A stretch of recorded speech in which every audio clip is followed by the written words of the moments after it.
think we should. He has taken the comedy world by storm. Before he joins me, let's have a look at him in action. Breakfast is fun in hotels, though, isn't it? The hotel breakfast, because they have a buffet. It's a buffet system. Basically, you don't wait and order your food. You have access to all food, which is very difficult for humans, because when you see it cooked, you want all of it. You know, when you look at the menu, I'll just have eggs. When you see everything, you're like, I want eggs and croissant and bacon and muesli. I don't eat muesli, but I want muesli and honey. I want bread. I want cheese. I want ham. I want ham. But you do get some exercise, because when you come into the buffet, there'll be a person who meets you, and then they walk with you past the buffet all the way to a seat, and as soon as you sat down, you remember it's a buffet. You get up immediately. Go back to the buffet. It's a completely wasted journey. And one by one, people do this. They come in, and they go, buffet. Will you please welcome the very talented Mr. Michael McIntyre. Return of the man. Return of the man. Return of the man. Return of the man.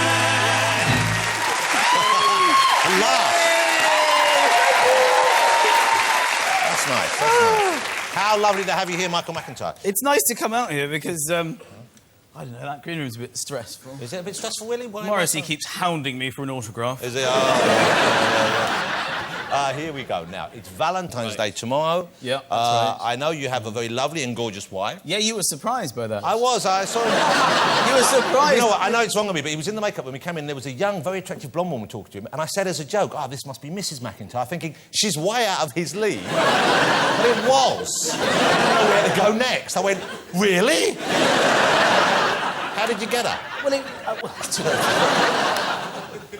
Well, you know, people say that, laughter is the way to a woman's heart. It isn't. It took a lot of persuading and a lot of stalking, and finally... She fell in love with you. Yes, and here we are, 10 years later, which means that we've had 10 Valentine's Days. And I have to say, obviously, I love her more than I did, but not than I did. I love her as much today. Now you love her. Earlier on, it was just sex, but now you actually love her. But I don't know if you find this, but it is difficult to write in the card every year when you're for 10 years. At the beginning of the relationship, you're filled with love and romance. It flows from the pen. Easy. Tomorrow, I'm just going to put, I still love you. See last year's card for full details. Let me ask you about life in the world, because you're touring at the moment, I believe. Is that right? I'm on a break. You're on a break. Because last time I saw you seem to be on tour most of the time. Yeah, I worked for like 6 months every night, and now I'm writing again. Okay. So you'll be touring again. When are you touring again? When does the tour start? It's going to be September. We're going to do a big tour in big arenas. So this should be your biggest venues. Yeah, I'm doing Wembley Arena, and I can't wait. You're doing the arena. Yeah, I'm doing Wembley Arena. And what's as opposed to what? Well, there's the Wembley Stadium as well. Oh, the stadium. Well, that's 80,000 people. What's the biggest... no one's ever done that. Yeah. I'm doing really well, and you have to make it sound like I'm still not doing well enough. They're like, oh, you're only doing the arena. You're not doing the whole of Wembley? You're in the same room as Morrissey there. He could pack Wembley Stadium several times over, you see. Has Morrissey been laughing at any of my jokes? No. No.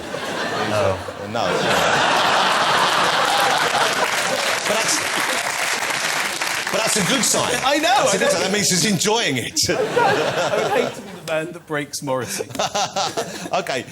Do you have a break when you're on the road, or is it pretty solid? And when you're out there, what do you miss from home? What are the creature comforts? Well, I miss the woman that you saw in the green room. Very attractive woman. Very attractive woman. Henceforth to be known as your wife. Submitted. Yeah, I give that as evidence number 8. So basically, yeah, the thing was that, when you're doing a tour, do as many dates as you can, because the DVD was coming out. So, pack all the live dates in before, you don't want to be doing a live show when the DVD's out as well. You want to finish that so people have to make a choice. Yeah, so I packed as many in. I did loads and loads of venues. We had a great time, but I would obviously just say to my family, as soon as this is over, we will go on a lovely holiday and relax. Right. And we did that.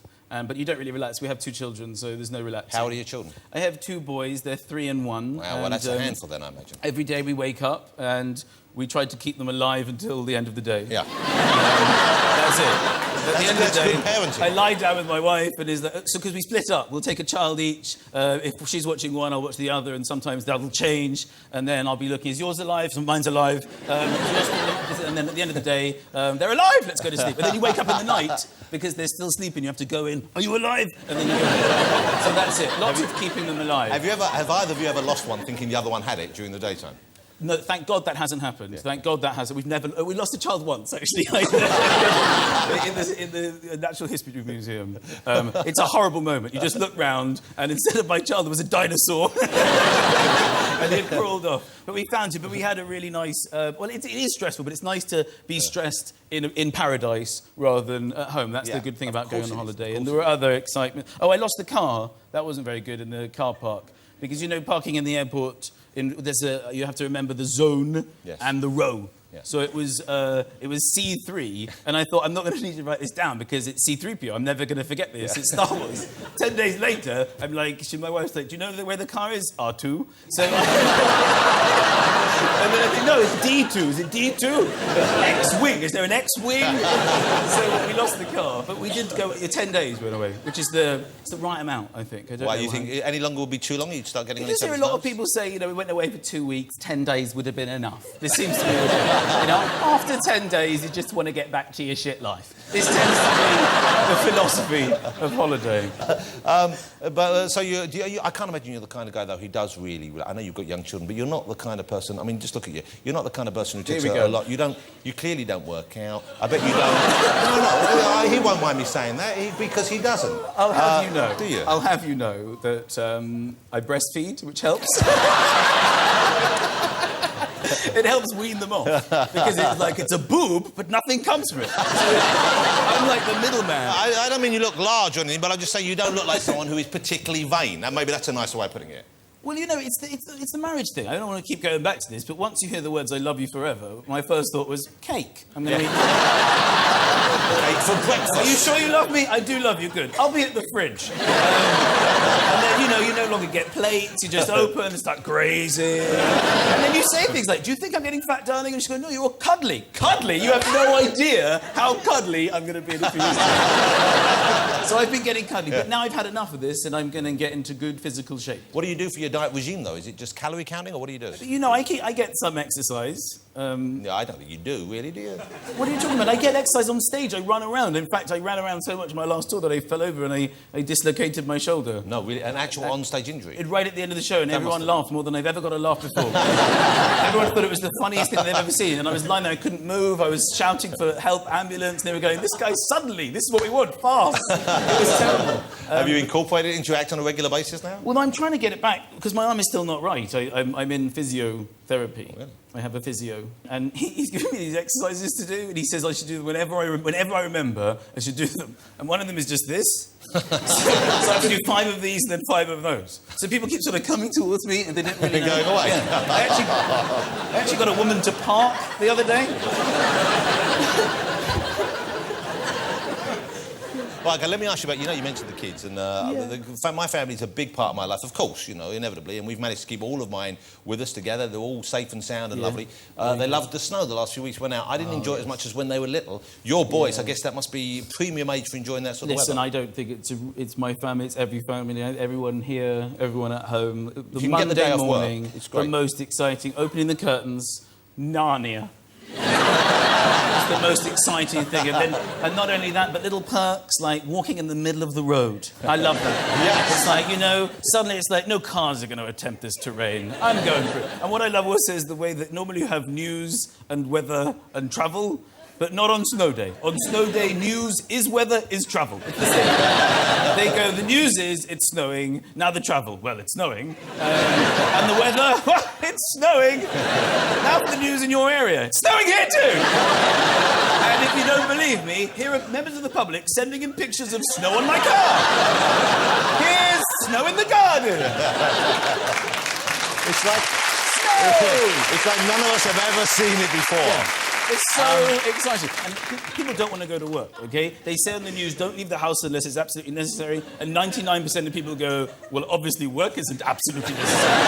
It's only the bosses who think, yes, I must go to work because they depend on it. And then they say, oh, why does Britain come to a standstill? You know, where's all the grit? We're hiding grit, let's be honest. People are hiding grit. It's like in The Great Escape, they're in the garden getting rid of the grit. They can't grit the roads, we can't go to work!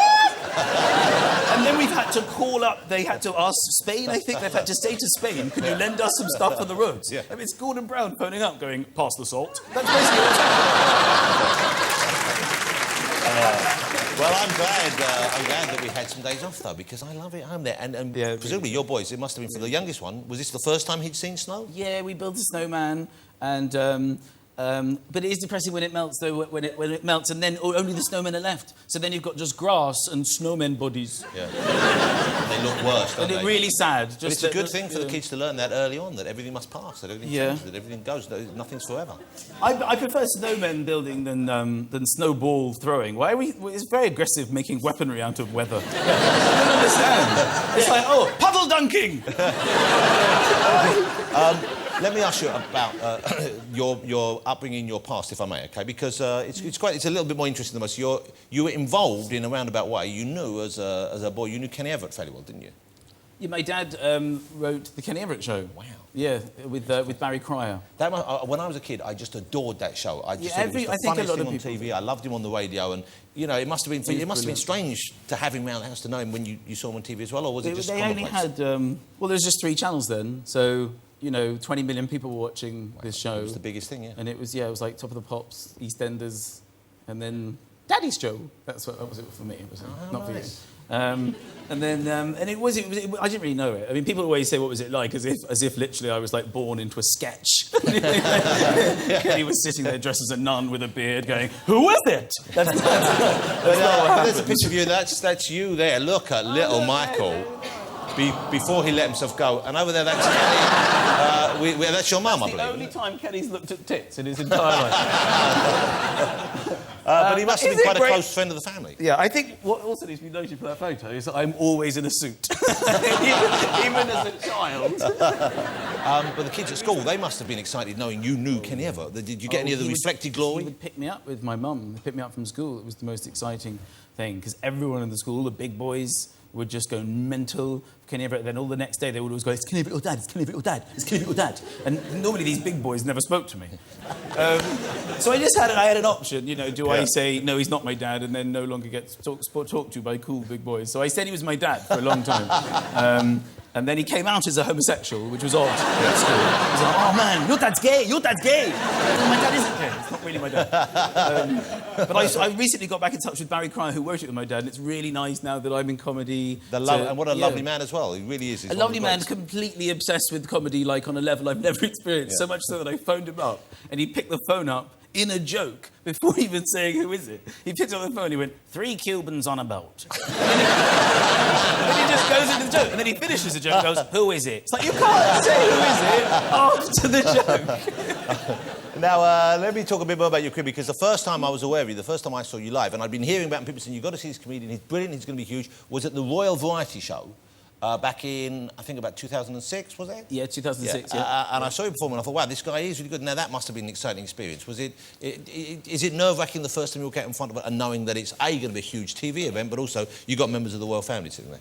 It wasn't nerve-wracking that much because, you know, when you get your break like that, you've been doing it for years. Long enough, And you've done it for just ghastly audiences that hate you in clubs and heckling you. And So early on, so not you had all that. listening. You had hecklers, you had Yeah, so I uninterested- knew that I had 8 minutes ready, that I knew inside out. Yeah, and yeah. I was just dying to get out and do them on a big stage. Because, you know, if you write a joke, you want as many people to hear it as possible. And the Royal Variety is brilliant for that. You always look incredibly confident on stage, though. I mean, I know I'm seeing you now at the stage where you've obviously perfected it, but you look very, very confident. You look very happy out there. Would I be right in thinking that? Yeah, I am. It's where I'm happiest there almost, you know, outside of my family life. I feel most comfortable. I feel like I know who I am on stage. Isn't that interesting? Yeah, it's weird. Yeah, but I think a lot of performances like that, I get the feeling when I see Morrissey on stage, for example, he always looks like he was born to be there.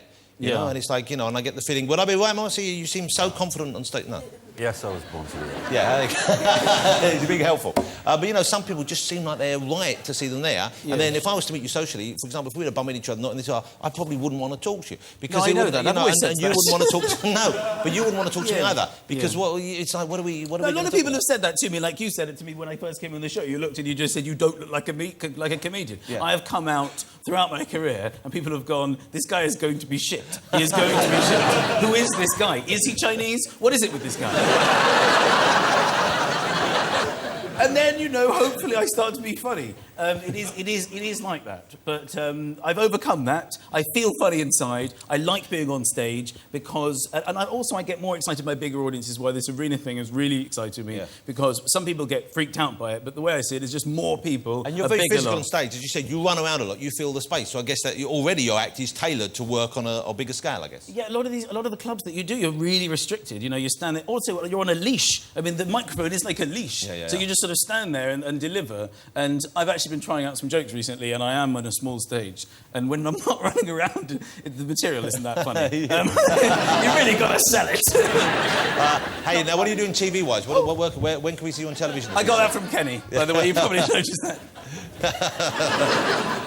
TV-wise, yes, I'm doing a big show. It's on BBC One. What are you doing? It's going to be in the spring. Yeah. And it's on BBC One, and it's a comedy roadshow. It's like Live at the Apollo, which has been a very successful stand-up show, big production, very exciting. So you'll be going around the UK then? I'm going to be going around the UK. I'm going to Newcastle and Dublin, and I'm going to Cardiff, and I'm going to Edinburgh All over, and Brighton, and we're going to have new acts on, and we're going to break them, and they're funny, and we're going to show the world So that. you can bring out new comedians like you were once brought out. Yeah, that's Lovely. right. What lovely things. And if they're too funny, we'll edit that out. Yeah. And then we'll have a big headline act. It's going to be, I think, Saturday night. It's So going to be I'm great really fun. A looking forward Saturday to it. night show, it sounds like an Yeah. old-style show in a good way. Yeah, without the variety, you know, it's going to be stand-up, no variety. How good to have you here. What a funny guest. Ladies and gentlemen, I think you'll agree he's a fabulous comedian, as he proved this evening. Mr. Michael McIntyre, ladies and gentlemen.